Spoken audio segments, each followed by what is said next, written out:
para a questão apologética, você precisa ter em mente uma coisa. A apologética nem sempre ela vai ser algo entendido por aqueles que estão do lado de fora do reino de Deus. Defesa da fé, a questão de você dar razão ou dar uma condição da pessoa entender o reino de Deus, não significa que aquela pessoa que recepcionou essa informação que você trouxe, ela vai responder de uma forma positiva. O que se espera é apenas a transmissão da verdade. Porque há um trabalho de várias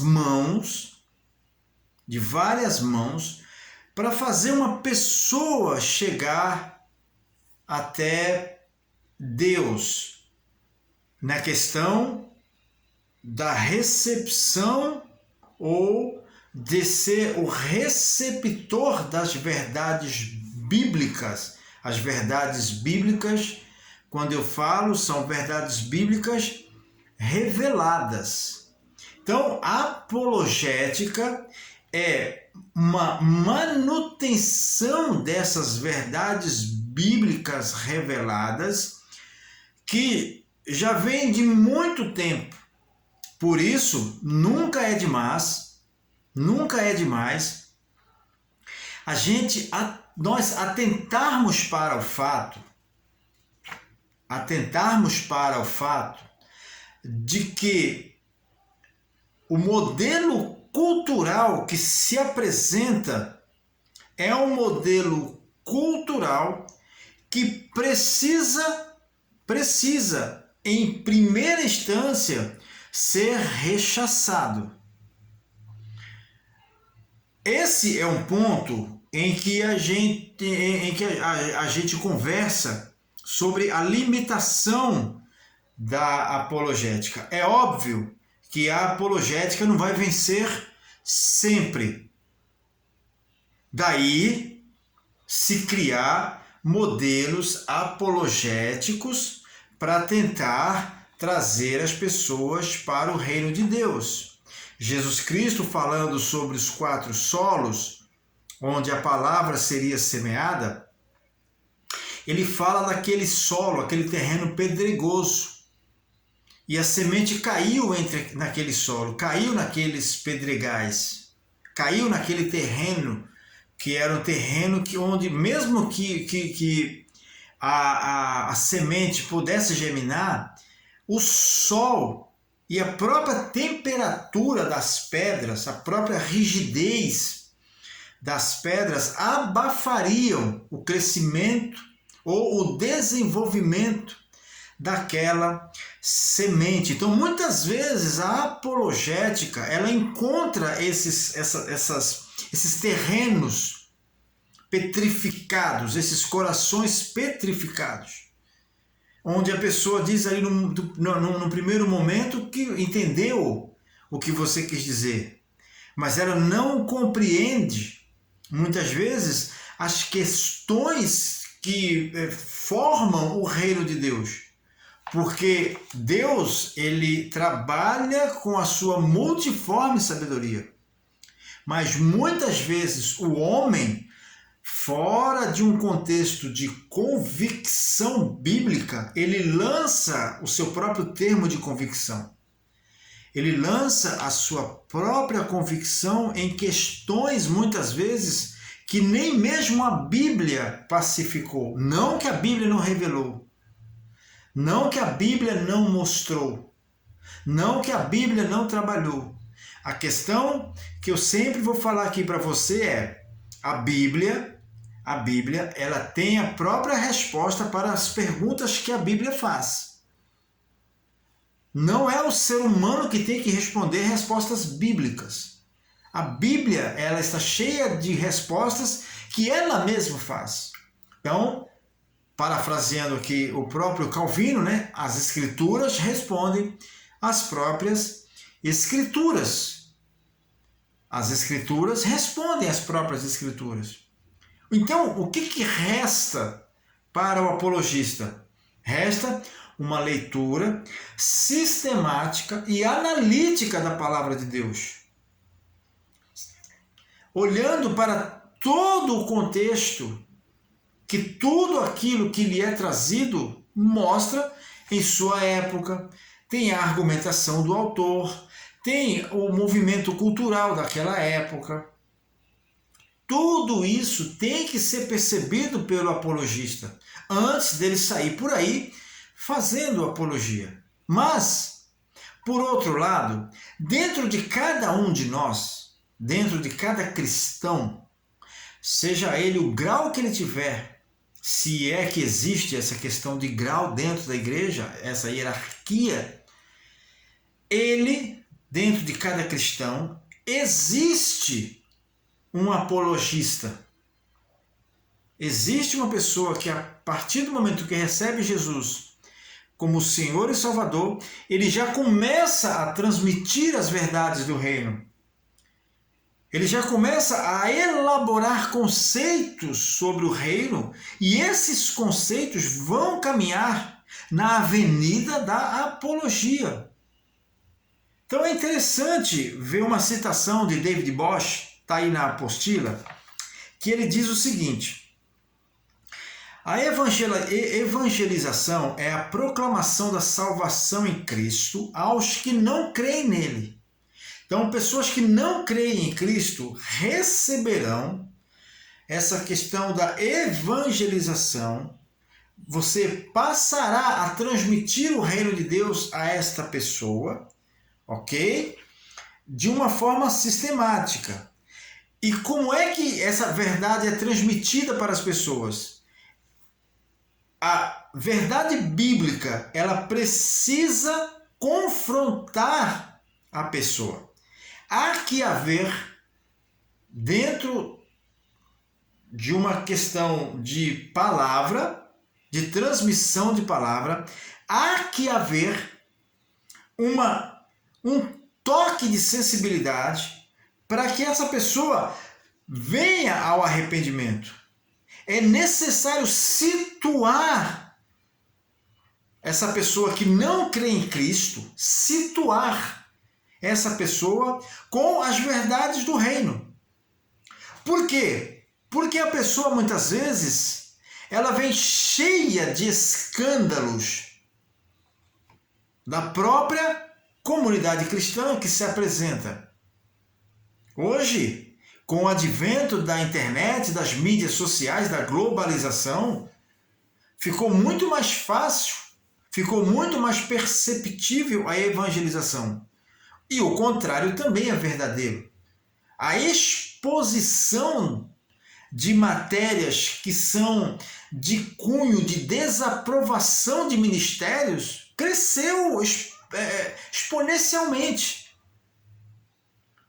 Então, nesse contexto, nessa linha cultural, é necessário, primeiramente, arrancar de dentro da pessoa essa convicção ou essa percepção de reino de Deus deturpado.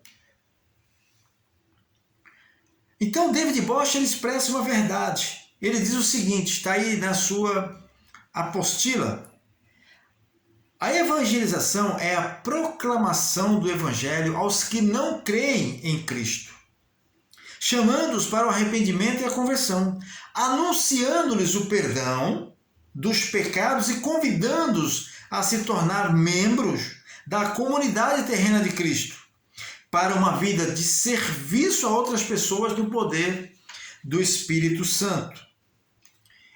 É pouco nítida a linha divisória entre a apologética e a evangelização. Contudo, será útil estabelecer a distinção entre elas. A apologética argumenta, explica, define explicações. A apologética tenta sentar com uma pessoa que não conhece a Cristo, e mostrar o Cristo para ela. Mostrar a realidade dos que estão em Cristo. Mostrar a realidade de uma vida com Cristo.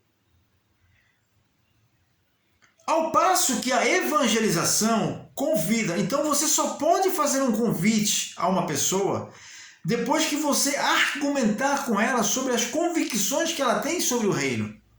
Isso é fazer uma apologética simples, concisa, mas com a extrema maestria. Ainda que você não seja um educador, ainda que você não seja um evangelista, ainda que você não seja um catedrático, ainda que você não seja absolutamente nada, você seja um simples e mero irmão em Cristo. E isso já nos basta. Isso já nos basta, já nos é o bastante. Porque os primeiros cristãos, eles só eram cristãos. Eles não ligavam ou eles não se apoiavam na questão do título, do cargo, da relevância que eles tinham dentro da comunidade. Tanto é que para a comunidade judaica, para as comunidades judaicas, o título não interessa. Eles não preservam o título, eles preservam o nome. O nome é preservado. O título é abandonado em detrimento do nome. Importante para a cultura judaica, e a igreja nasce dentro de um contexto judaico.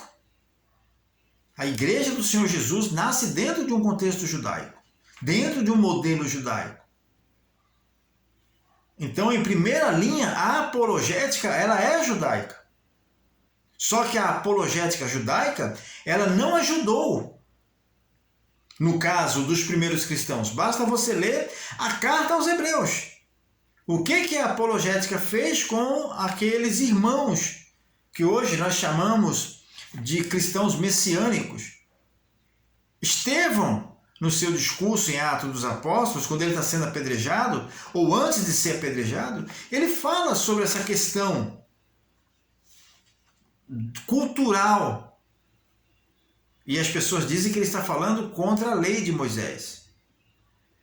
Mas o que Estevão percebeu e o que Estevão viu nos dias dele era o seguinte: é como se as pessoas estivessem indo para o templo com uma Bíblia na mão esquerda e o sacrifício na mão direita. Então foi isso que Estevão denunciou. E é isso que está no coração de muita gente que precisa ser arrancado. Muita gente ainda entende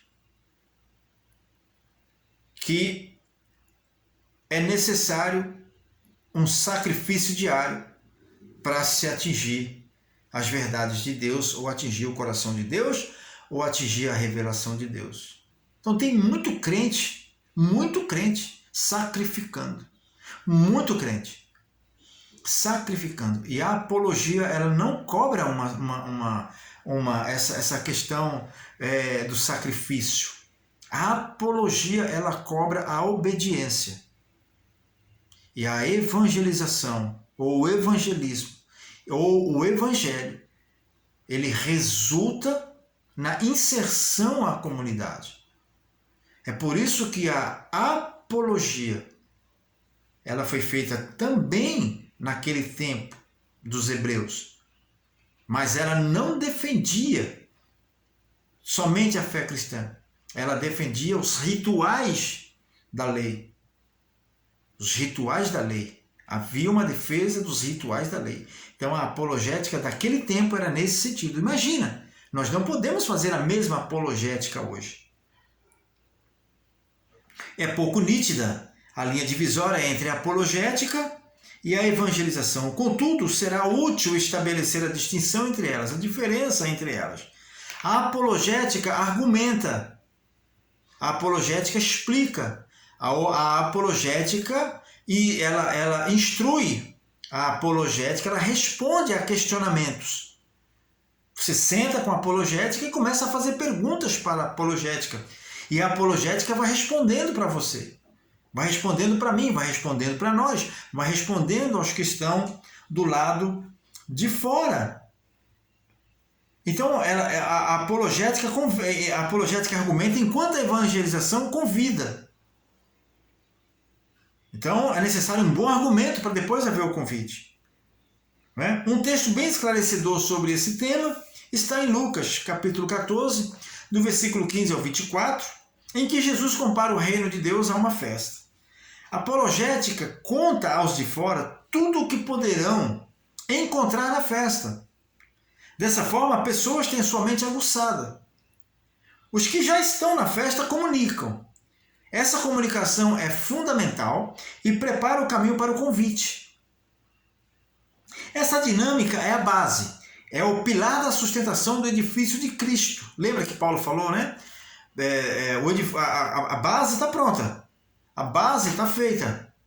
O que nós precisamos construir agora, o que nós precisamos colocar agora são tijolos. Então Paulo diz, né? Veja como cada um edifica.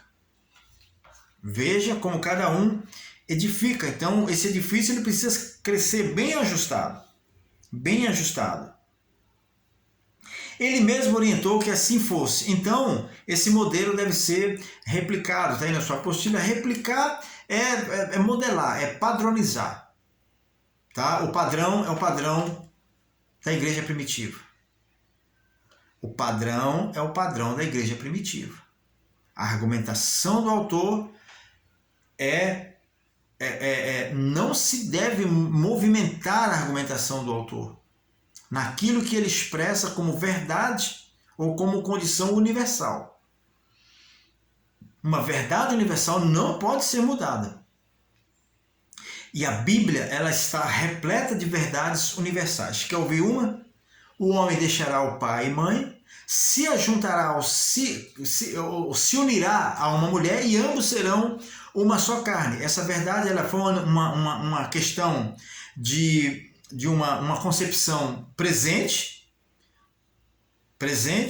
apontando para o futuro. Então é uma verdade universal. Sendo verdade universal, ela não pode ser mudada. Não pode ser mudada. E qual é o modelo de sociedade que nós temos hoje? Ou que estão tentando implantar hoje? Não é o mesmo modelo. Não é o mesmo modelo. Então a apologética ela está aí para defender aquele modelo. A apologética defende aquele modelo de construção familiar. Se é que a gente pode trazer esse assunto para dentro da questão da matéria, né? Mas é simples da gente entender isso, porque ela responde também a essa questão dessas verdades universais. Então grava isso aí, verdade universal. A verdade universal é que todas as coisas estão criadas. A verdade universal é que todas as coisas estão fixas em Deus.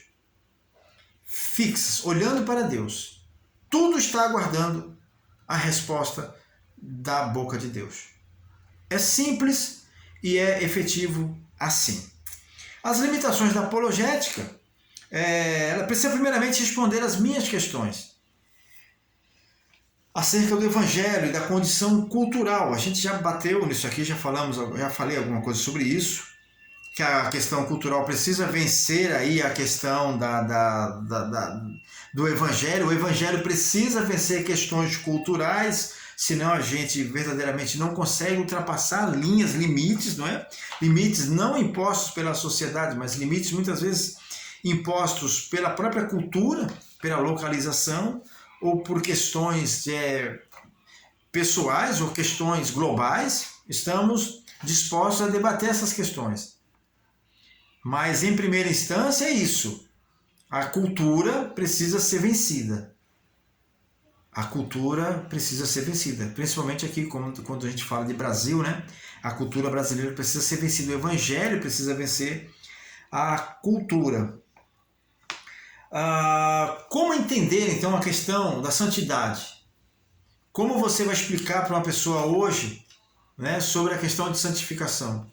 Tente explicar isso lá no teu trabalho, que você é uma pessoa santa, que você se santifica. Você vai parecer uma pessoa retrógrada, você vai parecer uma pessoa quadrada, você vai parecer E a pessoa vai até olhar para você e vai dizer, você é um hipócrita. Porque não existe essa questão de santidade. E aí a apologética entra e responde o que é santidade no conceito do mundo de hoje. Porque eu não posso explicar a santidade para uma pessoa com os óculos que Paulo explicou para a igreja de Corinto. Não tem como. Eu explicar a questão da santidade, eu explicar a questão da mediação em Cristo, como Timóteo explicou, para a cultura de hoje. Que Cristo é o mediador entre Deus e os homens. Não tem como eu explicar isso com os óculos que Timóteo explicou para a comunidade de Éfeso. Então a apologética ela vai muito do nosso tempo. E cada um de nós tem uma apologética dentro de si, mas é necessário que essa apologética, que cada um tem dentro de si, caminhe junto com a evangelização e a apologética firmada pelos discípulos de Jesus, aqueles que receberam a grande comissão. Vou falar também sobre a cultura do Ocidente. Isso aqui é bater, né? Muitas vezes é malhar aí coisas que a gente já viu. A cultura ocidental ela está fragilizada, né, por questões muitas vezes de defesas de correntes, de linhas de pensamento que não são necessariamente as linhas de pensamento que influenciam a sociedade. Pode ser uma minoria, mas dentro dessa minoria talvez esteja uma pessoa que você esteja evangelizando. Pense aí. Eu vou falar uma palavra aqui, você por favor guarde no seu coração. Pense numa pessoa cabeça dura, em que você bate e a coisa não entra. Tá? Então é aquela questão da gente evangelizar uma pessoa dentro da necessidade que aquela pessoa sente, ou dentro de uma brecha, de uma abertura que ela dá para ser evangelizada. Porque o coração das pessoas hoje anda muito duro. Vou trazer aqui a questão cultural do Ocidente hoje, que é uma questão mais filosófica, não é? Ela sempre foi mais filosófica. Todos nós, ou todas as pessoas, têm uma veia, uma ramificação, como é que se diz, filosófica dentro de si. Então, como é que você vai argumentar Cristo para uma pessoa que tem conceitos filosóficos de criação, de concepção, de amor ao próximo, de redenção? Todas essas questões, você vai ter que responder a essas questões. Não você no sentido de você responder, mas a apologética que há em você responderá essas questões. E se essas questões não puderem ser resolvidas, ou percebidas, ou respondidas dentro do campo apologético, você terá que contar com a sensibilidade da pessoa, dentro da argumentação que você vai fazer. Então isso também é fazer apologética, porque muitas vezes você vai ter que mostrar para uma pessoa, ou você vai ter que falar para uma pessoa sobre a justiça de Deus. Pense em você, reunido numa mesa, no café da manhã, e só você falando sobre a questão da justiça de Deus, e surgir a seguinte pergunta: se Deus é justo, se Deus é bom, por que Deus não evita o sofrimento das pessoas? Por que crianças estão sofrendo? Por que mulheres grávidas morrem? Por que aviões caem? Por que bombas recaem sobre países e matam centenas e milhares de pessoas? Essas questões, elas vão surgir no caminho do apologeta, vão surgir no caminho do apologista. E o apologista precisa estar preparado para responder essas questões. Precisa estar preparado. É por isso que ser apologista, fazer apologia e tentar transmitir as verdades de Cristo para uma sociedade culturalmente derrotada. A nossa sociedade, ela é culturalmente derrotada. Uma sociedade que vive debaixo do pecado. Uma sociedade atolada no pecado. Então, como responder às questões dessas pessoas? A necessidade básica é responder primeiro as nossas questões, responder os nossos anseios, responder as nossas próprias verdades, responder às nossas próprias convicções, responder ao nosso próprio eu. Muitas vezes é fazer de mim um veículo para que essa pessoa se achegue a Deus. E muitas vezes isso requer de nós, aí sim, isso requer de nós um sacrifício apologético e requer de nós também um sacrifício evangelístico. Evangelização é um sacrifício evangelístico. É muitas vezes perder o sono por aquela pessoa que Deus colocou em nossa mente na madrugada, que Deus colocou na nossa mente enquanto nós estamos na nossa condução, que Deus colocou na nossa mente enquanto nós estamos fazendo as nossas coisas, que os nossos afazeres. É uma resposta que nós necessitamos dar ao mundo espiritual. A necessidade do outro. O outro precisa de mim. O outro precisa de mim. E muitas vezes eu estou perdido em mim mesmo. E se eu estou perdido em mim mesmo, como é que eu vou guiar o outro dentro desse paralelo que é apologética e evangelismo? Um paralelo até certo ponto, até certo grau de não conhecimento. Quando você começa a conhecer evangelização e começa a conhecer apologética, essas duas partes se juntam e formam um ser humano capaz de responder às questões, até mesmo as questões mais duras que as pessoas farão para cada um de nós.